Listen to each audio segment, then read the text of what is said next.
Greetings and bienvenue, Midnight Crew. Thank you for returning to this broadcast, and welcome to new viewers joining us for the first time. If you like a video, then feel free to subscribe. When this took place, I was working as a sailor off the coast of Turkey. My captain's friend had bought a new sailboat a little down from Istanbul, but did not have the experience to sail it down to the southern coast where he lived, so he called him to help.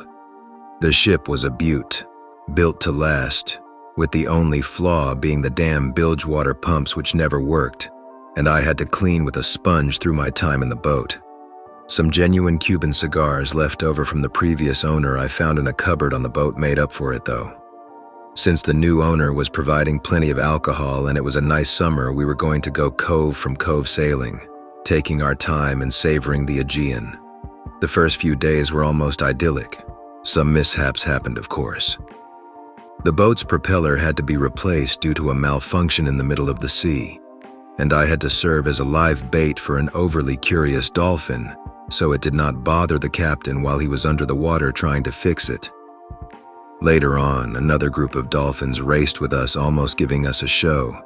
They are a lot less terrifying when you are out of the water. Laugh if you want, but dolphins are no joke, they can fuck you up. Anyways, it was the third day we had fully spent that day at sea sailing. We had made quite a long way already, passing Gallipoli and being far enough from civilization that the closest settlement was a village quite far away. It was getting dark, and we had charted the cove we were going to stay at. An interesting thing about the Aegean coast of Turkey is that you can almost always find several abandoned villages if you sail down it. Back in 1923, the League of Nations forced a population exchange between Greece and Turkey, basically ethnic cleansing of people who had lived in those lands for hundreds of years with the excuse of preventing future genocides. The cove we were staying at had one such village. I had taken the liberty of having a joy ride with the dinghy of the boat around the place and found the half-sunken village. It is always strange seeing places that once had life so desolate, but I did not want to risk puncturing the admittedly cheap dinghy on the rocks below of the shallow water, so I did not come too close. One thing that did catch my eye was that the houses, at least some of them, had some script I did not recognize carved to the rocks. Other notable things were a small herd of goats on a shore who were really loud on the beach a bit further out from the village, a single donkey that was just standing in a place it had no place to be. I thought maybe a villager had come to graze the herd, but we were the only ones on the cove. I went back to the boat. From it, the abandoned village, the beach with the animals, they were all not visible due to a small island covered in bush blocking the view. The cove was deep, so only a little bit of the open sea was visible from where we were anchored. The majority of our surroundings were just Mediterranean bushes connected to the mainland, thick enough to not show any of the rocky land below. The boat by now was smelling nicely of the fish we had caught earlier, now nicely fried. The sunset was beautiful, and with good conversation. Alcohol, although I did not partake too much since someone got to be a bit sober, and also showering with bug spray. The night was slowly progressing, and it was a full moon that night, much to my displeasure as I was looking forward to seeing the Milky Way in a place without light pollution. It still was a beautiful enough night that I decided to light one of my cigars that day. I do not remember the exact time. It was late. The captain was laying on the seats next to the helm, and since we were anchored but not secured to the shore, the boat was drifting with the wind ever so slightly. I went on the deck and lit up my cigar. About halfway through, I noticed something, well, the lack of something. At that time, normally the cicadas are loud enough to be a constant annoying cacophony. It was all silent. There was no noise but the soft waves crashing against the hull. The air itself started feeling oppressive. Despite the full moon bathing everything in its light, the shore seemed almost pitch black. I felt like I was being watched. By then, my cigar was out. It took a while for me to notice. I am nearsighted, so I had to find my glasses first. But on the shore, in the bushes, there seemed to be eyes. The more I looked, the more there seemed to be. I thought they were the goats or something, but there were too many. I think more than 70 to 80 pairs. They were not stationary either. It was like they were pacing, trying to come closer, then retreating before touching the water. At that point, I quickly went back to the helm and woke up the captain. At first, he tried to dismiss me, but I told him to look. He turned his head complaining, but became silent once he turned. He told me to shut the lights of the boat down, even the mast lights that should always be on at night for safety reasons so other boats do not collide with you. I did. He was still looking at the shore. We were sitting in the dark now. Whatever they were, they continued watching for a while with a lot less movement, but they did not leave until at least an hour or two. When I asked my captain, he just said they were restless spirits. He said it was best not to visit this shore again. I could not sleep much even after they were gone, but Captain did not have any problems. I did not see those things again. When we left in the morning, the silence was still there.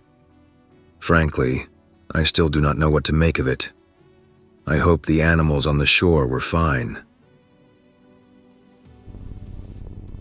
As a kid, I used to love the sea. I could spend the whole day splashing in the water until I would get cold. Sometimes I would even stay in the water so long that my parents would have to go get me out of the water. Upon getting me out, they would find my lips completely blue and my lower jaw shaking, but I would still want to go back and swim and splash around in the water some more. I live about half an hour away from the sea. The beach is very crowded, of course, but that is the more popular beach. That is why nowadays I do not go there anymore. A couple of years back, by dull luck, I found another beach that is about an hour-and-a-half long bus ride away from my place. I do not go there that often, but it sometimes feels very relaxing to go there. What makes it so perfect is that even on the most crowded days, you will not see more than 10 people on the whole beach. Also, there is a small lighthouse that you can walk up to, which opens up a great sight of the sea. A year ago, right at the end of summer, I went there, just like I usually did. Except at the time I had fucked up my sleep regime, so I would usually be waking up at around 5 to 7 p.m. So when I went to the beach, it was already a bit late, but the sun was still shining, since it was still summer, and the weather was nice, so I had no excuse to not go. After arriving and taking my time swimming, I got hungry. I had some snacks and some beer with me, so I just took a stroll to the lighthouse and made myself a small picnic. It took about 20 minutes to arrive at the small lighthouse. The sun had started to set in, but it was still quite bright. Also, the fact that no one else was around was quite nice. So I just settled in and enjoyed the view whilst having my small picnic. Time flew by quite quickly. I have not even noticed how the sun had almost gone away, as I was just sitting and daydreaming instead of actually finishing my food and beer. After the sun completely setting in, a strong storm came out of nowhere. Dark clouds, strong wind, and heavy rain had started to pour out. The only way for me to try and avoid getting completely drenched is to stand close to the lighthouse on the opposite side from which the wind is blowing. So I had to stand there, slowly getting soaking wet, to try and wait until this heavy rain stopped pouring. All I did was just stand and watch far away into the sea and slowly drink my beer. After about 5 minutes, which felt like a half an hour, I noticed something in the distance. Something was splashing in the sea. First, I thought it was just some floating junk that some asshole just threw out into the sea. But after a while, the object moved a bit closer, and upon properly fixing my sight on it, I got shocked and panicked. It seemed like an upper half of a person was stuck in the middle of the sea. I did not know what to do. I panicked and started to think about what I could actually do. The person was too far away for me to just try and jump into the water and try and swim to them and try to save them. The weather also did not help. I could not call anyone for help because I did not have a cell phone with me that time. I was thinking of a logical solution for this situation, but I could not just come up with anything. At some point, I got control of myself and looked for the person in the sea again. There was no one in the water anymore. At that point, I started to panic even harder. I thought of rushing back to the nearest house and calling for help. I took a quick look back at the water, and I saw the person even closer to me than before. This time, I could see them waving. At that point, I thought that the person was waving for help.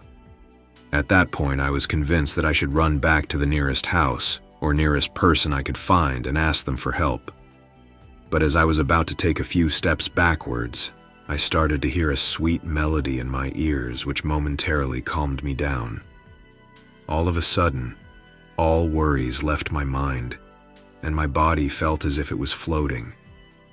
I was conscious of everything I could hear, feel, and see, but I was not able to control myself, nor was I thinking about doing anything to gain back control.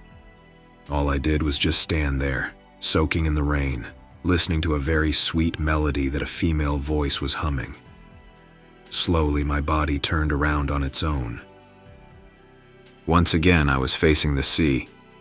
My eyes momentarily got fixated on the person in the sea who once again got closer to me. The person was quite close this time, enough for me to tell that it was a female.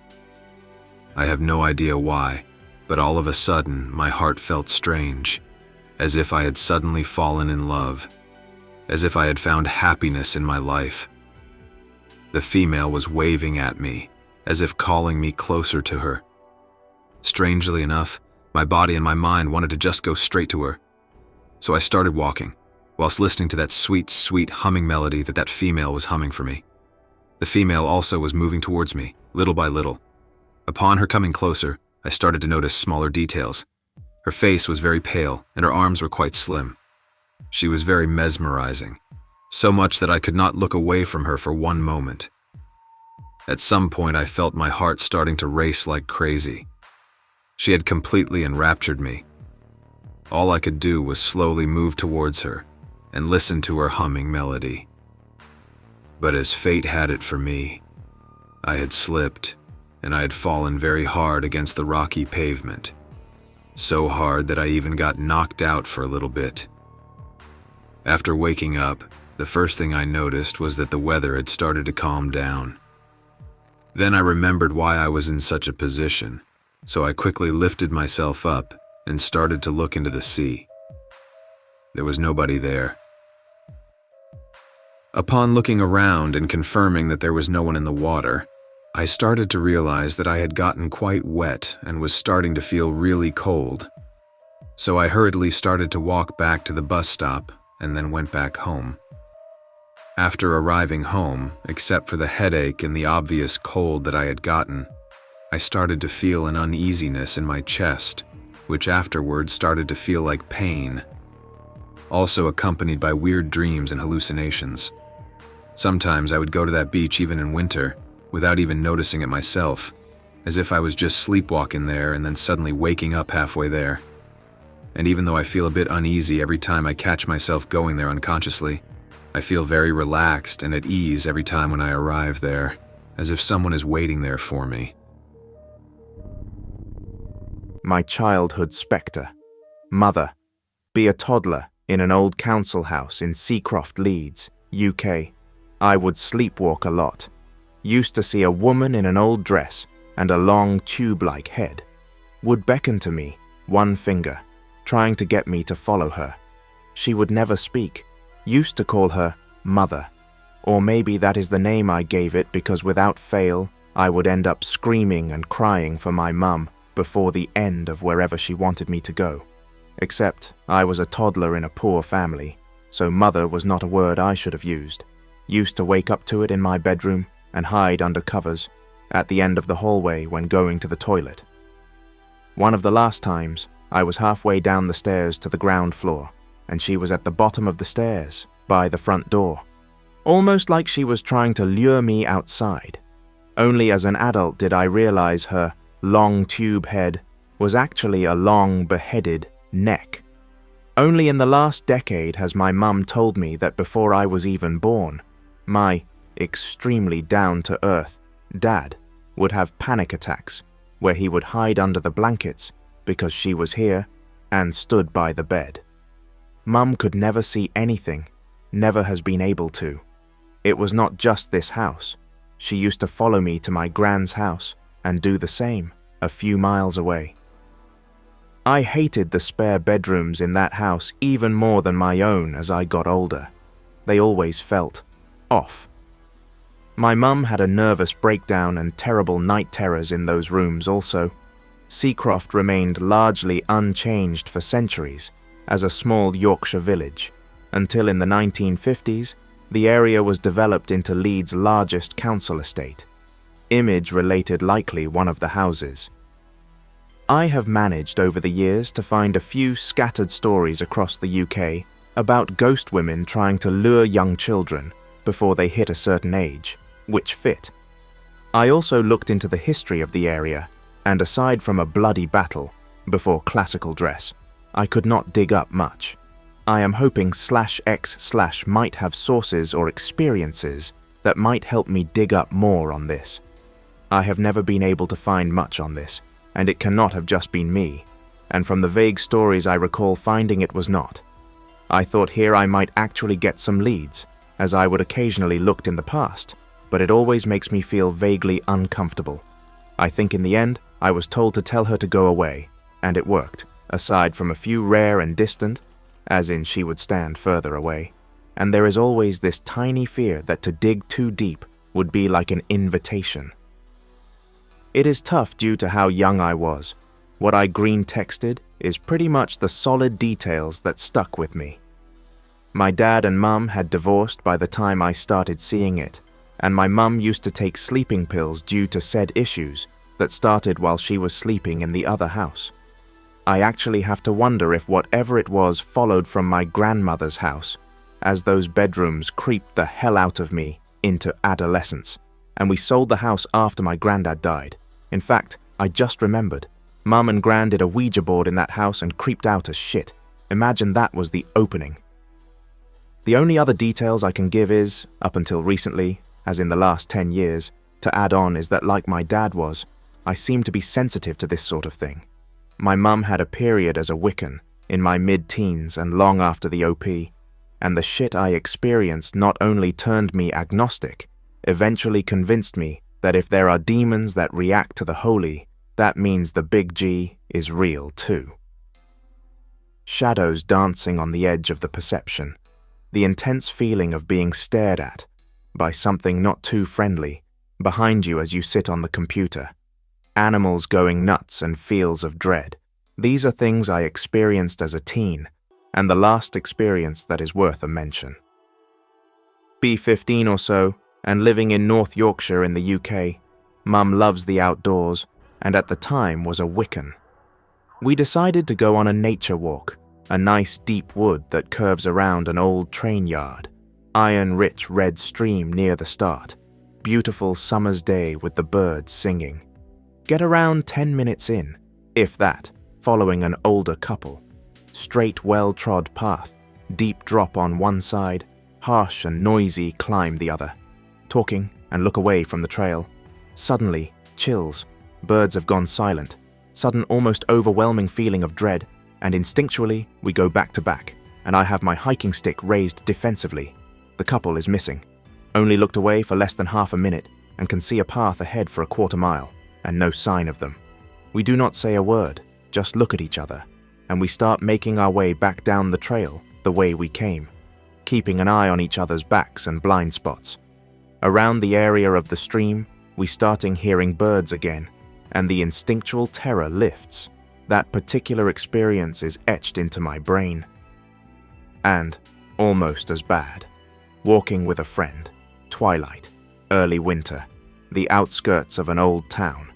Hear the sound of a woman screaming, sudden, sharp, and cut off abruptly. A few seconds later, we turn at the same time, in sync, without a word, wide eyes meeting to stare back down the trail, further than we came, since we joined it after that point. Twilight, so we can see fine for a long distance, except the point our eyes are fixed on. The path is obscured as though it is the start of a tunnel, except we both know from experience and can clearly see either side is bare trees. Feeling of dread, instinct screaming to leave, hair stood on end. We pretty much sprint half a mile side by side, no words. Later, we find out that we were only 100 yards or so from where the local witches used to gather at certain times of year. I admit this one did not bother me as much, once the initial fight or flight wore off, because I was older and more jaded towards creepy shit. This I just remember as a fun remembrance. Interesting story, man. Oddly enough, I had some strange, ghostly experiences when I was in Leeds too. In my second year of uni, I lived in an old terraced house in Hyde Park with just one other guy who was never there, as he would always just stay over at his girlfriend's. I never liked the feeling of that house and would not have agreed to rent it, but an earlier contract fell through and we had run out of options. I would often get the feeling that there was someone else with me in the room, watching broodingly from the corner. I would hear full conversations from the kitchen when I was upstairs that were too loud and clear to have been from an adjacent house. But the moment I touched the door handle to enter the room, they would instantly stop, and there would be no one there. On a couple of occasions, I would wake up in the night and see a girl at the end of my bed dressed in white, with what looked like weird, patchy skin, kind of textured like bark on a tree or something, but I could never really tell. She would just stand there and point at me until I hid away and shut my eyes, and when I looked back, she would be gone. Very creepy. I will say that I was very depressed at the time and probably was not in the most stable mindset, but also I kind of think that that is the sort of thing that draws out a lot of paranormal phenomenon. Either way, Leeds is a very old city with a lot of history, and I think that there is a lot of latent energy or something still present there. I witnessed the aftermath of a siren song. It's not so much scary as it is funny. First, some background though. I am a cadet at a maritime school. I have a MMC license, and for 3 summers I shipped out on a training ship with about 500 other cadets. We sailed all over the East Coast in Europe. Most of these stories will not be very long, as I'm not good at Greentexting. Just left Reykjavik. Captain decided we had enough time to make a pit stop in the Arctic Circle to get our blue noses. Basically, it is a giant party where you have to crawl through rotten food and other garbage and then get sprayed by a fire hose. That is not important though. Anyways, this happened in my last year of summer sea term. I was the mate on watch during the balls to 4 shift and basically had control of the bridge as my teacher decided he needed a nap. There are 4 lookouts that rotate from bridge lookout to bow, to stern to messenger, back to bridge lookout. We are in the middle of nowhere at this point. 0 shot of seeing any other ships. Wind is howling, weather is freezing, the ship's rolling like you would not fucking believe. I do not care. I am a mate on watch. I do not have to be out there in the cold lowell. But because I am a great guy, I let them have some of the first-class coffee, not a third-class rate. Go outside to give the first bridge lookout a cuppa. Tell him to rotate the lookouts. Hey, Anons, someone is singing out here. I call him a dumbass and he leaves for bow lookout. 15 minutes later, the stern lookout relieves the bridge messenger, who goes to bridge lookout, and tells me, hey Anon, there is someone fucking singing out here. These guys are either playing a game of telephone or someone is singing outside. This is entirely plausible. 500 cadets on the ship, a lot of them get up to shenanigans at night. This can include anything from the Funko Pop Club spurging out over plastic to the idiot journalist who keeps printing out a weekly paper and taping it on all the doors. So I do believe it is within the realm of possibility that someone is singing at 1 in the morning. And if this is the case, and it wakes up the captain, I am dead. I cannot leave the bridge, so I assign the boys down at the quarterdeck to figure this shit out. These goons are supposed to go on 3 45-minute rounds a watch. I am the security raid who checks the D-Tex clock. I know they go on 1 round, which involves checking 2 stations and then having a nap, instead of doing all 19 keys. So I do not really feel bad about sending them to work. Tell them some moron is singing, go find them before they wake up mon capitaine. Half hour later and they have not found shit. Hear the singing but cannot pinpoint it. Send the hooligans back to the quarterdeck, fuck it. If the captain has not woken up yet, he is not waking up. Later on, rotate the watches again. This stern lookout, who is, for lack of a better term, my homeboy, comes up to the bridge grinning his ass off, proceeds to tell me something ridiculous. When he was at bow on the start of the watch, he was not alone. Turns out the prettiest cadet on the ship, a first class we will call Rose, was up there shooting the shit with my third-class homie.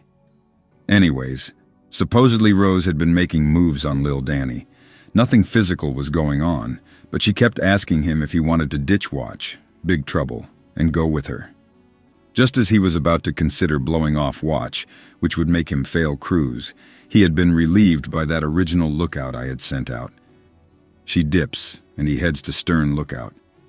While he is back there, he hears the singing everyone else reported. Soon enough, Rose shows up again, wet from the rain.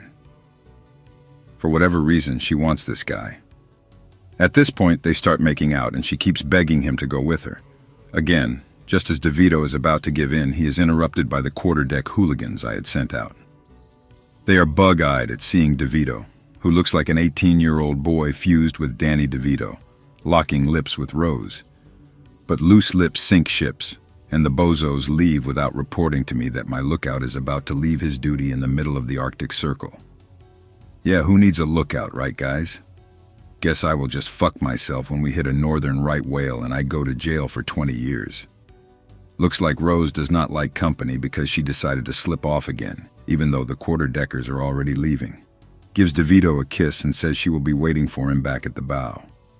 So here we are on the bridge, as DeVito is telling me the ridiculous 2 hours that had just occurred. He is begging me to let him go to the bow. I cannot think of a single way to get him there without fucking up my whole rotation. He is furious, but there is nothing he can do about it. Sulks for the next hour as bridge messenger. Finally, the singing dies down. Last rotation, send him out to the bridge lookout. Go to bring him a coffee 20 minutes later. It is not DeVito out there. Fucking DeVito told the bridge lookout he was supposed to replace that. I said DeVito could go to the bow instead. Being the control freak I am fucking seething. The singing is back. My lookout is gone AWOL. Enough of this horseshit. I give the bridge to a second class, tell her I need to take a dump, grab my foul weather gear. I explain it is too nasty for the bridgehead, and head out. I get up near the bow. At this point, the singing is nearly as loud as the wind. DeVito has a giggling Rose in his lap. I am cold. I am wet. I have not smoked all night.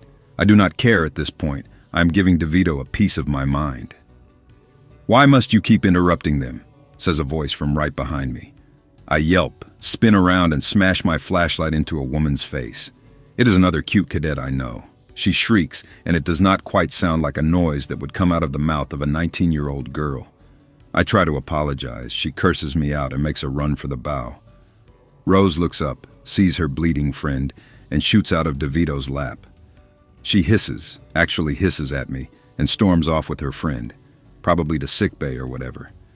At this point, the singing flat out stopped. I expect DeVito to lose his mind, as he has been nothing but blue-balled all night long, but he does not. In fact, he is not doing much of anything. I take a look at him. No medical expert, but something is up, because the guy looks like he is about to doze off. I shake him awake, make sure he is doing okay, and radio in for a quarterdeck goon to relieve bow lookout until the end of watch, which is pretty close at this point. I head back to the bridge, finish off my watch, do not record anything weird in the log. Next day, I go talk to the girl I hit, make sure she is okay. Not only is she okay, she has no idea what I'm on about. At this point, I realize something was up. Later on, eating lunch with the boys, and Rose walks past. DeVito invites her to sit down next to him. She gives him an odd look. No thanks, dude. I promised to eat lunch with my boyfriend. Poor DeVito is heartbroken. I am just confused. I go to the quarterdeck boys and ask if they saw Rose with DeVito. They definitely agree that it was her that night. We confronted her, and she swore she never left her rack.